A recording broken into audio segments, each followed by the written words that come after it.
Just taking a sip from my John Wayne mug. That's it says here on the back, a man's got to have a code, a creed to live by, and that is very good advice. Um, Good advice from the Duke, and I'm a huge fan. I'm a big John Wayne fan. I've seen almost all of his movies, and I love all of them, especially The Searchers, True Grit, The Man Who Shot Liberty Valance, Quiet Man. I mean, the classics. These are classic films. But the big news is that I'm not allowed to like John Wayne anymore. I probably shouldn't be drinking out of this cup. It's an offensive cup.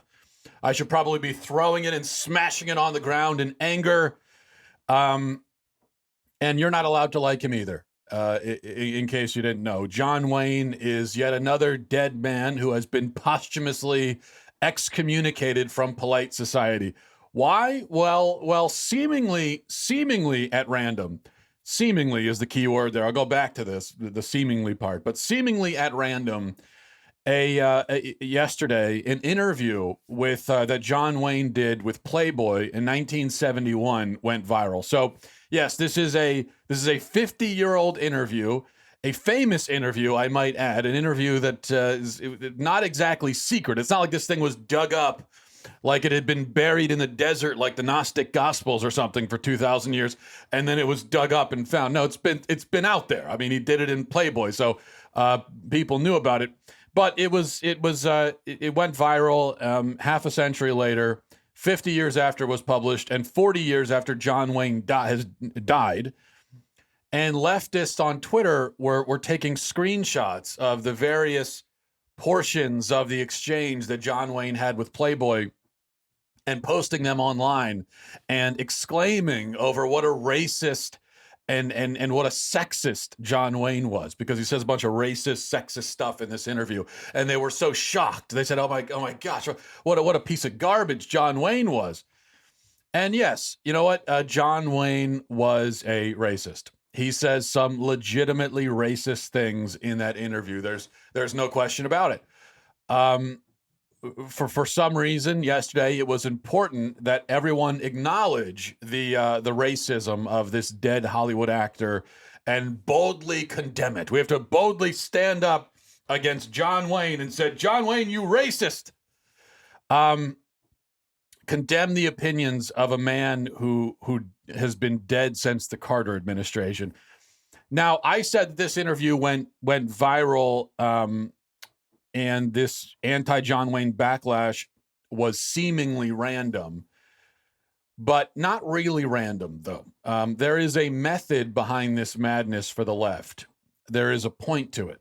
This is part of a larger strategy, a larger plan.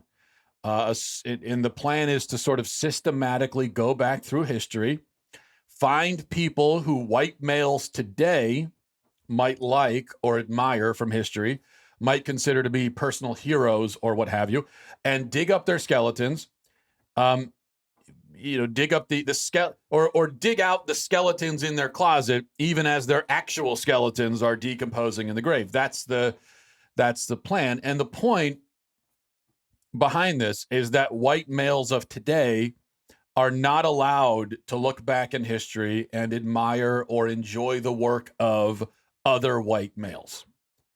That's the point. You're not allowed to do that. Our heroes must be culturally approved. We can admire women from history. We can admire minorities from history, but not too much. Keep in mind, not too visibly, because that would be cultural appropriation. So we basically, we're not allowed to have any heroes. We can't really have, you can't have white males because they're all bad. But even someone who's not a white male, well, you can't like them too much, because if you do, then it's like you're trying to steal heroes from other racial groups. So that's the point. And the only way, I think, to respond to these posthumous smear campaigns is to have utter contempt for them. Contempt for the smear campaigns, not for the people who are being smeared. And when the left comes to you saying, aren't you going to condemn this guy? who had this bad opinion a long time ago, aren't you going to stand up with us and condemn him? You know what our answer should be? Our answer should be no. You know what? I'm not going to. Get out of my face. I'm not going to play your game. I don't care. John Wayne had racist opinions. You know what? I'm going to watch his movies anyway. I still like him. I'm going to go on a John Wayne movie watching binge this weekend. And I'm going to have my kids watch the movies too. And I'm going to tell them this is John Wayne. He was a great actor. You kids should like him too. That's what I'm going to do. Because I'm not going to play your game. I don't care. I'm not going to dance to your music. When you randomly decide that, nope, not allowed to like John Wayne anymore. No, well, I still do. I don't care. Well, how can you like him? He was racist. You're not supposed. I don't care what your opinion is. Don't you understand that? I don't care. It doesn't matter to me. Yes, John Wayne was racist. That's true. John Wayne was born in 1907, you utter nincompoops. Do you know who else was racist? Literally everybody born in 1907 or earlier. Not every white male, mind you, okay, but every person in the world, with very few exceptions, if any. I mean, I can't even think of what an exception would be. Maybe there are a few. But almost everybody born in the world in 1907 or earlier would be considered racist by our standards today. Here is one thing that I could say for absolute certain. Anyone born from the beginning of human civilization to about 1950 would have held without question and without exception views and opinions that we would find abhorrent today. Whether a lot of the time those views are going to be on issues like race and ethnicity and culture, or the views could be on gender, or the views could be about homosexuals. Okay. But everybody born from the beginning of human civilization to approximately 1950 is going to have opinions on some or all of those subjects that we today would find repulsive. So we could give the John Wayne treatment to anyone of either gender, of any race, of any ethnicity. Because, you see, the idea that all races are equal and that we shouldn't be suspicious of people who don't look like us, okay? This is the right idea. This is a good idea. It's a true idea. It's morally correct. It's morally upstanding. Yes, but it's also a very new idea. And you know what else? It's a very Western idea. And I'm going to put a serious emphasis on Western, because if you go to many non-Western countries, even today, you're going to find that many of the inhabitants still do not share our progressive, enlightened views on race and probably on gender and almost certainly on sexual orientation. Even today, you're going to find that in many non-Western countries. Do you think you're going to find a lot of racial enlightenment in the Middle East? The answer is no. But if you're going back through history, then you're going to reach a certain point. You know, if you're going back in your time machine, if you're going back with your scolding finger to go scold people back in history who didn't share your views on race, views that, again, yes, are correct and are right. So congratulations to you and to all of us. But if you're going back to scold, you're going to be doing a lot of scolding. You're going to be spending a lot of time. I hope you've gassed up your time machine, because you've got to go. You've got a lot of driving to do, or flying, or however your time machine travels. You see, what the left wants us to do is they want us to look at history through a modern day lens, but very selectively. Okay, so we are meant to hold only certain people, almost always white males, to the moral standards of today. Not always white men. I mean, there are sometimes white women will get this treatment too. Laura Ingalls Wilder was one of the other recent people to be posthumously defrocked, essentially, because she did not have enlightened opinions about race, apparently. And So the trick is to convince us that that these people who the left chooses don't deserve the benefit of historical context. And the way that it's really important for us to understand the way that this is done. Okay, the way that they do this is by conflating personal moral guilt with objective moral wrong. Now, those are not the same thing. Okay? And this is something that relativists get wrong also. There is objective moral wrong, and then there is personal moral guilt. So, wrong is wrong. I totally agree with that. Bad is bad, wrong is wrong, always and forever. What's wrong today was wrong in 1907, it was wrong in 1807, it was wrong in 1207, it's been wrong since time immemorial. So the racism that was prevalent across the planet until very recently was wrong. Definitely, totally wrong. But the problem is that the left says because it was wrong, that means that all of those racist people, well, the white males anyway, were pieces of garbage whose statues should be torn down and their movies should be burned in a giant bonfire and so on. You see, that's the leap they make. They start from a premise we can agree with, which is racism is wrong. Fine, yeah. Racism is wrong today. It was wrong at any other point in history. Yes, I agree.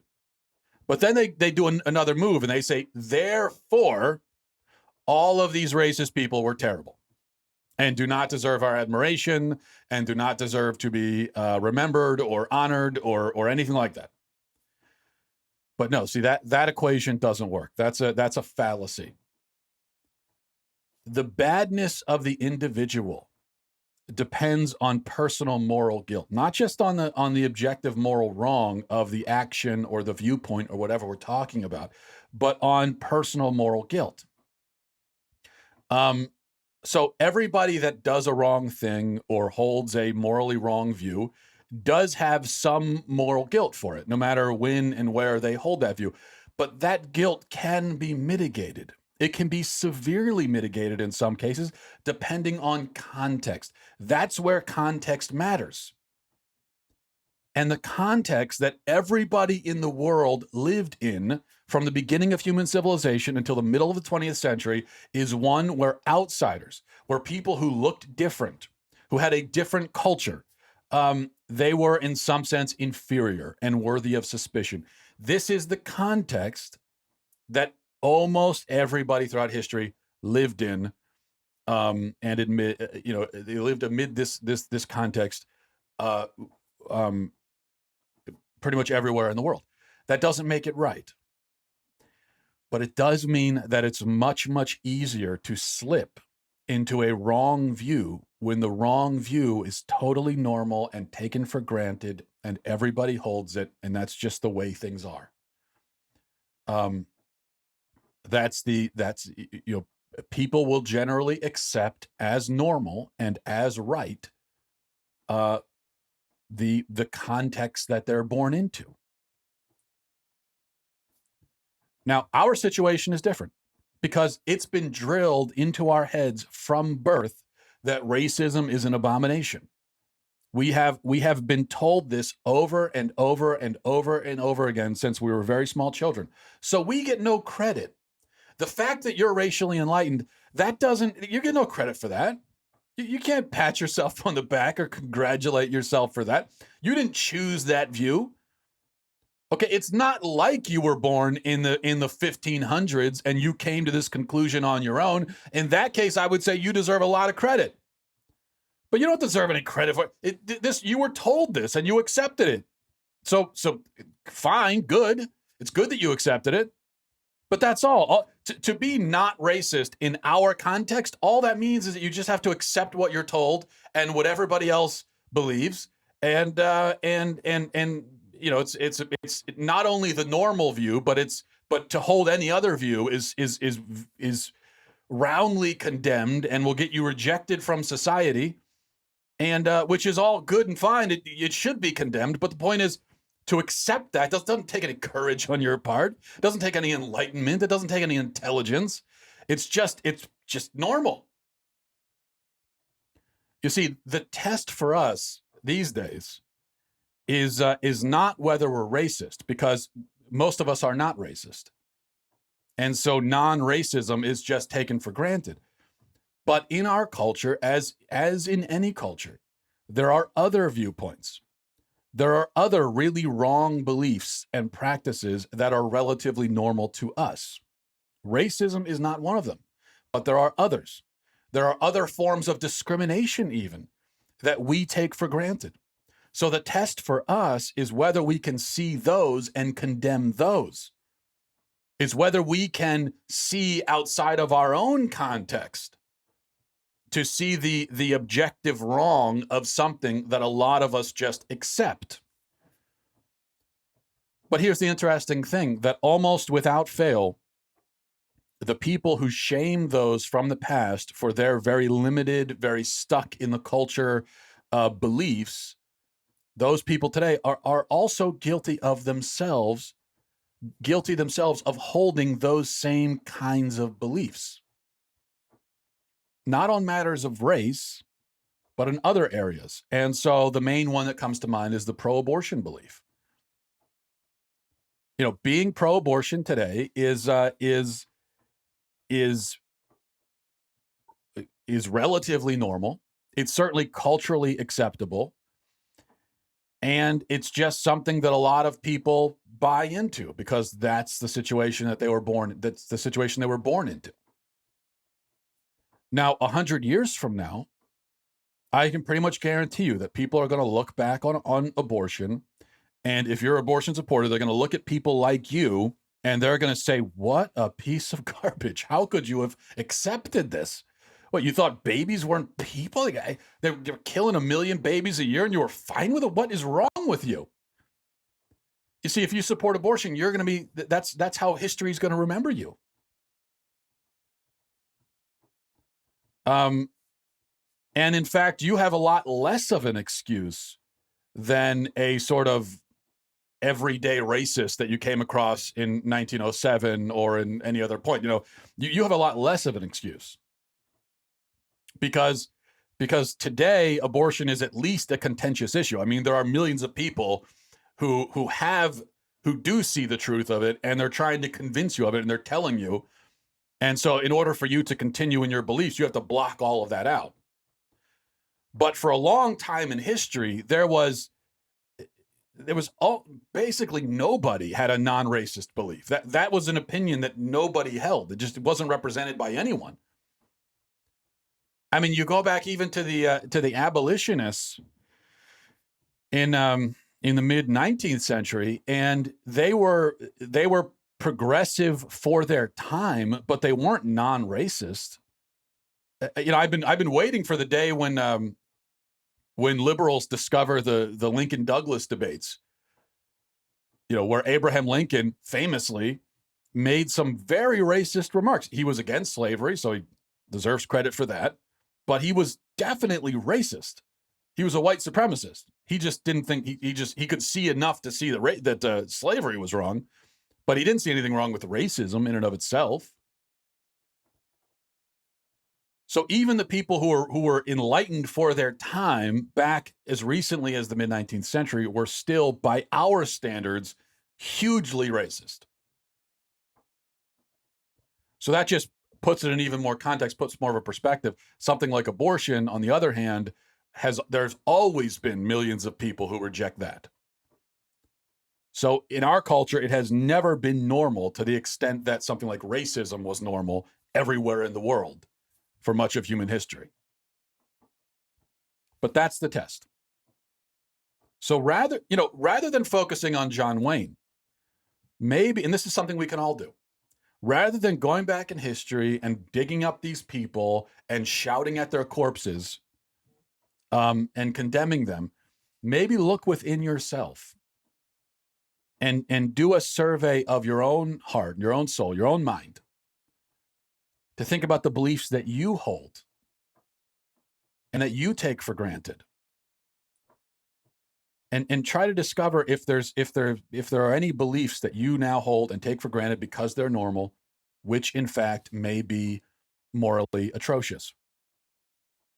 I think that would be a better use of our time.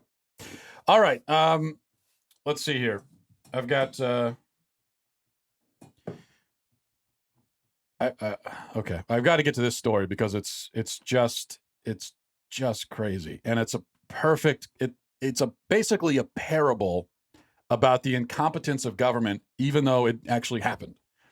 And I'm going to have to read directly from the news article because I don't want to miss any details. It's such a crazy story. This is from I'm reading now from AZ Central, and this is what it says: for nearly 2 decades at the Grand Canyon, tourists, employees, and children on tour passes, and children on tours passed by 3 paint buckets stored in the National Parks Museum Collection Building, unaware that they were being exposed to radiation. Although federal officials learned last year that the 5-gallon containers were brimming with uranium ore, then removed the radioactive specimens, the park safety director alleges nothing was done to warn park workers on the public or the public that they might have been exposed to unsafe levels of radiation. In a rogue email sent to all Park Service employees on February 4th, Elston Stevenson, the safety, health, and wellness manager, described the alleged cover-up as a, quote, top management failure and warned of possible health consequences. He says, if you were in the museum collections building between the year 2000 and June 18th, 2018, you were exposed to uranium by OSHA's definition. The radiation readings at first blush exceed the Nuclear Regulatory Commission's safe limits. Identifying who was exposed and your exposure level gets tricky and is our next important task. According to Stevenson, the uranium specimens have been in a basement at park headquarters for decades and were moved to the museum building when it opened around 2000. One of the buckets was so full that its lid would not close. Stevenson said the containers were stored next to a taxidermy exhibit where children on tours sometimes stopped for presentations, sitting next to uranium for 30 minutes or more. By his calculation, those children could have received radiation dosages in excess of federal safety standards within 3 seconds and could have suffered dangerous exposure in less than half a minute, and yet they were sitting next to it for 30 minutes or more.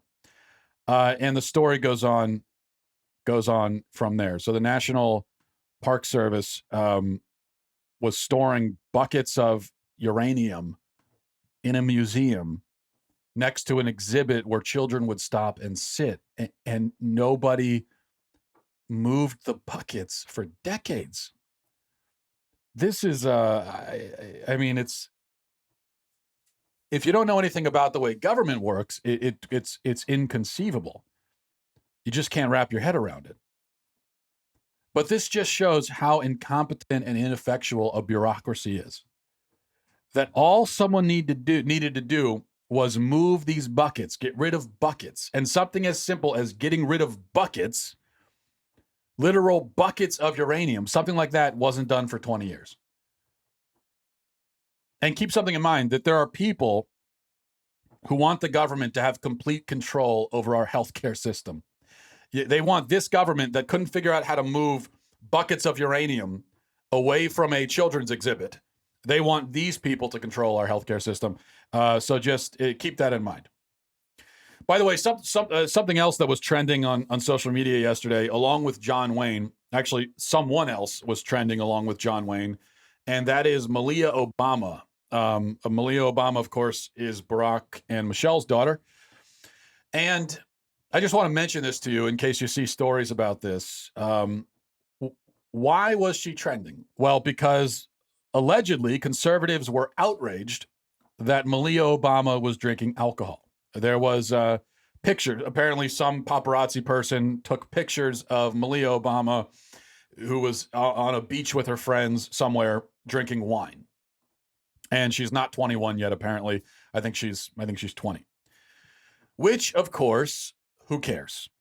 The fact that this woman, who is not a public figure, not a politician, just a private citizen, out on a beach enjoying herself, the fact that she was drinking underage is of no concern to anyone, does not matter, is not relevant, is not worthy of notice at all. But if you were on social media yesterday, you would have seen a lot of liberals making this point and saying, well, we just leave her alone. She's a private citizen, just having a drink. What does it matter? And yeah, that's true. But why were they making this point? I mean, who were they arguing against? Who actually disagrees? Why is this even a subject of conversation in the first place? Well, they claimed that conservatives, as I said, were outraged about Malia Obama drinking. And so they were defending her against conservative outrage. But so I saw this trending, and I kind of looked into it. And I said, who really? Conservatives were mad about who? What kind of idiot on the conservative side was making a big deal out of this? I got to find these idiots. And so I looked and I checked, and I couldn't find any. I could not find one single conservative expressing any outrage at all or any concern to any degree about Malia Obama drinking wine. So there were a lot of people outraged about outrage that, as far as I could tell, didn't exist. So what's going on with this? Well, this is a familiar tactic, and we've seen it before. You may remember a few years ago, when the media reported about a backlash against Starbucks because their cups weren't Christmassy enough. You remember that from a few years ago. You probably remember much more recently when that video of Alexandria Ocasio-Cortez dancing on a roof in college went viral. And the media told us, again, that there was backlash and conservatives were outraged about the fact that she was dancing on a roof. And now we have this Malia Obama thing. What does all this have in common? Well, what it has in common is that actually almost no conservatives really cared about any of this. The Starbucks cup thing, I remember there were like 2 or 3 conservatives of relative sort of prominence online who were upset about the Starbucks cups. And that was those 2 or 3 people, those 2 or 3 silly people were taken and extrapolated by the left into this whole conservative backlash. Same thing with Alexandria Ocasio-Cortez dancing. There were maybe a couple, like a small handful of conservatives on Twitter or whatever who were making fun of her because she danced on a roof. But everybody else didn't care. All the rest of us were like, who cares? Fine, who cares about this? But they took that and they took those 2 or 3 people and they turned it into a conservatives are outraged. But the really impressive thing with this Malia Obama thing is that, at least with Starbucks and with the dancing video, there were legitimately a couple of conservatives who were concerned about that. And so they could take that as sort of the nucleus and then just expand it. But with Malia Obama, I don't think there was anybody. I think that they just invented this whole cloth. They invented this out of whole cloth. They just made this outrage appear out of thin air based on absolutely nothing. It's a clever strategy, though, because the whole point is to make conservatives look totally ridiculous and silly for being concerned about something like this, when in fact none of us were. All right. Want to get to some of your emails? You can email the show, mattwalshshow at gmail.com, mattwalshshow at gmail.com with your comments, questions, concerns, hate mail. A couple I want to get through quickly. This is from a beardsman, is how he signs his email. He says, watching the show, I've noted that you wear a professional-looking corporate beard. Corporate beards are neat and all, but I was wondering, why did you choose that instead of perhaps going to terminal length or even just longer than it is? This isn't to shame you for trimming, but it isn't a terminal beard, how God made you. Especially as follically gifted as you are, I don't understand why you would limit yourself. I guess the real question is, why should we cut our beards if we shouldn't shave them? On a somewhat related note, how many ways have you worn a beard and how long would you say you've been bearded? I've never heard this term terminal beard before, but I like it and I'm going to use it. A terminal beard. Well, I've been bearded. I haven't been clean shaven in probably 15 years to answer your last question. But I'll tell you, here's the thing for me, beardsman, is that one of the great advantages in my mind to having a beard is that it doesn't require a lot of upkeep. Laziness, basically. That's part of the reason that I have a beard. And not just well, you know what? I won't even say laziness. It's about time management. Because if you want to stay clean shaven, it means you're shaving every day, and there's all this effort that goes into it. And you know, I think studies have shown that clean shaven men, by the time they die, they will have wasted cumulatively, they will have wasted 2.5 years of their life shaving, which is a statistic that I basically made up, but maybe it's true. And it's just a total waste of time. You know, that time would be better spent doing other things. But the problem is when you grow the beard really long, if you get it too long, then you end up almost, you're back at the beginning, and now it requires a lot of upkeep. Like if you want to grow your beard long and not look like Tom Hanks from Castaway, then it requires, you know, you've got to do a lot of trimming, and it requires other things to make it actually look like a good beard and not like you're, you know, some kind of vagrant or whatever. So my strategy is I'll just have the beard and I don't do anything with it. I let it grow, and then every once in a while I'll just trim it back to about this length, and I'll let it grow again. And that's the way. That's just that's just the way to maximize or to be as efficient as possible. I guess that's why I have it like this. This is from Jeremy. It says, "Hey Matt, if leftists believe so strongly in a victim hierarchy, wouldn't they have to put the unborn at the top? It's completely absurd to grant a special victim status to gays, transgenders, minorities, and women, while simultaneously promoting the active genocide of children up until and after birth. If they truly cared about victims, ending abortion should be their top priority." Well, Jeremy, I totally agree, of course. But you see, the difference is that although unborn children are victims in our culture, and they are a group of people who cannot fend for themselves and need to be defended. The problem from the left's perspective is that, you know, an unborn child represents a sacrifice, a personal sacrifice that you have to make to care for and love this child. And part of the point of leftism is that you shouldn't have to make sacrifices. That your life is all about you. It's all about your own enjoyment, your own pleasure, you know, using your own money for yourself. That's the point of life as far as they're concerned. And unborn children interfere with that, which is why they have to be discarded. But, you know, as far as they're like defending gays and minorities and women, well, sure. I mean, that's because that doesn't interfere with them at all. So that's easy. But an unborn child is something different. All right, finally, this is from Brianna. She says, "Hey, Matt, recently a parenting counselor came to speak to some moms at my church, and it became obvious pretty quickly that she was an advocate for positive parenting. She said we should never give timeouts or punishments of any kind, and that we should only be talking through the situation while acknowledging the child's feelings. She also had science and research to back up her parenting views, citing some sources, although I admittedly haven't looked through them yet. What is your view on positive parenting, and do you think it works?" Brianna, I'm not really familiar with that phrase, but if positive parenting is what you describe, namely no punishments of any kind, no discipline, then I think it's madness. And I really don't care what research she brings to the table. I mean, you have to keep in mind here that parenting is a very complex kind of thing.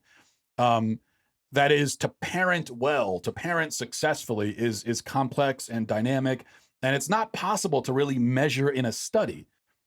So the primary job of a parent is to instill virtue in a child. So these studies about parenting, how do they measure virtue in order to determine what kind of parenting is best? What is the virtue measuring tool where they could say this type of parenting instills 12.5% more virtue than this other kind? It's obviously absurd. The problem with all these parenting studies and the research and the parenting strategies and the parenting books and everything else is that it treats parenting like a science when it's really not. It's more of an art, but it's bigger than that even. It's a human relationship, right? And human relationships cannot be condensed down in this way. They can't be poked and prodded in a laboratory. So the studies don't mean anything. I don't care about them. The idea of parenting without punishment is crazy for two reasons. Number one, Children need limits. They need boundaries. This is one of the primary things that a child needs. Child needs to be told no. This is about giving direction.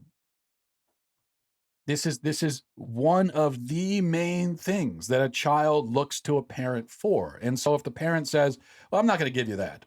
I'm only going to affirm. I'm going to be a positive. I'm only going to say yes. Well, then you are depriving your child of a need, of a necessity. And something else to keep in mind, secondly, is that, yeah, you may have a positive parenting style, but the world does not. So the real world is not going to be positive all the time. When your child goes out into the world and gets a job, his boss is probably not going to have a positive management style where he only tells his employees yes and only affirms them positively and only says nice things. Nobody in the world is going to have that strategy. Nobody else will. That's not the way the world operates. So if you raise your child in an environment where they're only ever affirmed, ever, and they're only told positive things, and they're never told no, and they're never punished, and they never face consequences, and they never face discipline, then you are preparing them for a world that doesn't exist. You may as well, instead of teaching them how to drive a car, you may as well teach them how to ride a unicorn, because it's the same exact thing. You are giving them you are preparing them for something that doesn't exist. That's one of the reasons why a child needs to be taught about boundaries and needs to be given discipline and needs to be told no.